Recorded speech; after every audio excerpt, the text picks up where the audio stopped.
நான் ரியலைஸ் பண்ணவே இல்லைன்னு சொன்னால, அந்த பசங்களே ரியலைஸ் பண்ணல. அவங்க என்ன இதுல பெர்ஃபார்ம் பண்றாங்க. குறிப்பா ஒரு பையன் இருக்கான். ஐயங்காளின்னு ஒரு பையன். அவன் தான் இந்த படத்தோட ஹீரோ. சத்தியமா உனக்கு தெரியவே தெரியாது. அவனுக்கு 2 4 வார்த்தை கூட கண்டினியூஸா பேச முடியாது. பேசவே முடியாது. அவனுக்கு ரொம்ப பயப்படுவான். அவனுக்கு ஒரிஜினலா அவன் இப்ப நல்லா பேசுறான் அவன். அப்ப வந்து அவனால பேச முடியாது. பட் எனக்கு அவனுடைய கண்ணு, அவன பார்த்தாலே நமக்கு அவன் மேல ஒரு பயங்கர சிம்பத்தி வந்துரும்னு தெரியும். நான் வந்து முதல்ல அப்படிதான் இருப்பேன்.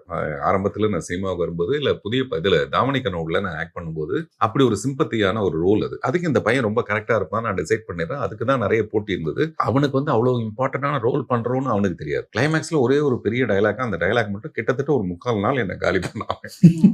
அந்த ஸ்கிரீன்ல நாங்க பாக்குறோம். இல்ல ஆக்சுவலி அது வந்து ஒரு நாள்ல ஷூட் பண்ண முடியாது, 3 நாள்ல ஷூட் பண்ணுவோம். ஆமா. தெரியுது எனக்கு. இவனை வந்து முதல்லயே தெரியும் எனக்கு இவனுக்கு வந்து டயலாக் பேச வராதுன்னு தெரியும். சைடுல எல்லாம் போய் கெஞ்சி கெஞ்சி டயலாக் மனப்பாடம் பண்ணிடுறான். அப்படிலாம் சொல்லுவான். ஆனா வராது. நம்ம என்ன பண்ண முடியும்? ஆனா அந்த கேரக்டருக்கு அவனை விட ரொம்ப ஆப்ட்டா ஒருத்தன் கிடைக்க மாட்டான்.